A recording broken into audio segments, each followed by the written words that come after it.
Prelubed switches and stabilizers, beautiful keycap design, and sturdy plastic case, all for $75? The newly released Akko 3061S has a lot of features on paper, but does it deliver? We better check this out. Before the video starts, I want to say thank you for the support on my last few videos, and sorry that I haven't been uploading. I got struck with the curse of KP Republic, and I'm currently still waiting for my keyboard to arrive. If you ever wonder why I haven't uploaded a video, your best bet is to check out my Twitter, where I constantly post updates and give sneak peeks into future videos. So you should check it out, and follow me while you're at it. Back to the 3061S though. I purchased this keyboard myself on Banggood during a sale, and all opinions I make are my own. This keyboard comes in at an aforementioned MSRP of $75 and is different to the Akko 3061 Neon Edition, which comes with Bluetooth but doesn't have Prelubed Gator-on switches. I chose the World Tour Edition because I like this design more and I don't support GMK clones. The keyboard comes in this pink sleeve, and inside is a black box with Akko branding in purple. Opening up the box, we see the keyboard wrapped in a thin layer of foam, and included in the box is a user manual, a pink rubberized USB-C to USB cable, and a lilac wire keycap puller. The cable feels alright, and I'm glad to see it has color match to the case, but it does feel pretty cheaply made. The keycap puller is a nice addition, and being a wire keycap puller means that there isn't any risk of scratching the sides of the keycaps while taking them off. This keyboard comes with a pink case with pretty thin bezels and an angular design. There are two stages of flip down feet if you want to use a keyboard with a higher angle, but I prefer mine without the feet down. The second stage of flip down feet are pretty hard to open, so keep that in mind. The case feels pretty solid in the hand with minimal flex. This keyboard comes in at 562 grams, which means that this is a pretty light keyboard and will be good for traveling. This is a tray mount keyboard, which will lead to a stiff typing experience, but for the price, this is pretty standard. I tried to open the case, but wasn't able to because the screws were on very tightly, and I'm a pretty weak person. We can see that the keyboard has a painted steel plate in pink, which is nice to see that it's color matched to the case, but means that the RGB won't be as bright, but I'll get into that later. The main selling point of the World Tour series are these keycaps. These are Akko's World Tour R2 keycaps, which come in an OEM profile and have a thickness of around 1.5 millimeters. The main difference between the R2 and the R1 keycaps are that the R2 now has Japanese sub-legends in blue, and the modifiers are now Japanese animals in various places and buildings. You can purchase both the R1 and R2 keycap sets on Akko's website, Banggood, Amazon, and there was a drop on Drop's website and OSA profile a few weeks ago. These keycaps also have matching wrist rests and desk mats to match this Japanese Sakura theme. And if you prefer a different profile of keycaps, Akko also offers a DSA set. I'll be pulling affiliate links in the description if you're looking to pick any of these up.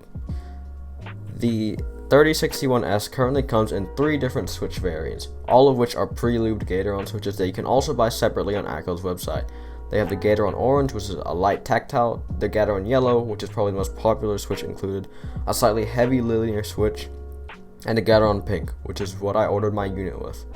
These switches have similar specs to all MX Red variants, with 45 grams of activation force required and a bottom out force close to 65 to 70 grams.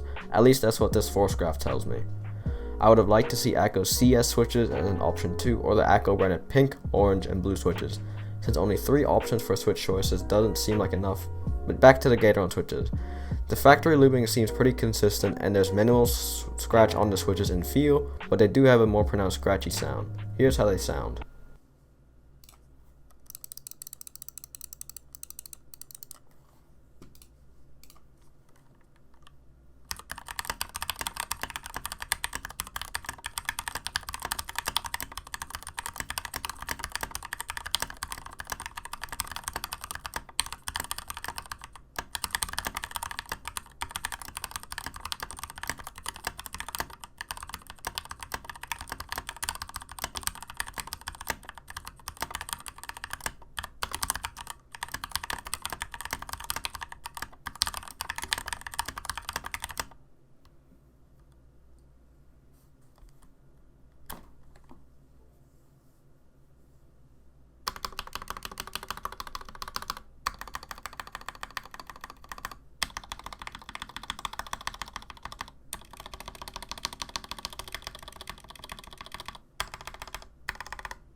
Since I'm more used to heavier linears like Gator on yellows, the pinks do get some getting used to, but that's just my personal preference.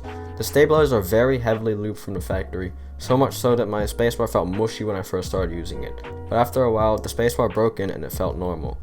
There's still one claw on the stabilizers that isn't clipped, which means that the stem won't bottom out completely evenly. The right side of my spacebar and right shift has some ticking, but I would say that the stabilizers on this keyboard are very good overall, as there is little to no rattle when using them. This keyboard comes with soldered in switches, so if you're planning on swapping the switches out with something different or wanting to further mod the stabilizers apart from adding some dielectric grease to the front and the back of the stabilizers or adding tape to tighten the cutouts, then you have to desolder the switches. Akko does offer some hot swap keyboards, but the majority of the keyboards that they offer are soldered. This keyboard comes with SMD per key RGB in the north facing configuration, so on the off chance that you want to replace the keycaps, try to avoid using cherry profile keycaps because of switch interference. I'll leave a link to Wildcat's video if you're interested in learning more. The lighting is pretty bright, but the keycaps do have some light bleeding as a result of this. The caps lock indicator is pink and doesn't seem to be able to be changed. The keyboard comes with 18 different light modes if you want something that isn't a rainbow wave. I personally turn it off as I feel that it looks much nicer without the RGB. The keyboard also doesn't come with any software, which is usually a good thing, but there are barely any secondary layer functions, and I would have liked to see Akko at least add the rest of the functions if they aren't going to give us any software. This also means that you are stuck with the default lighting effects, which can be a pro or a con depending on how much you like customizing RGB.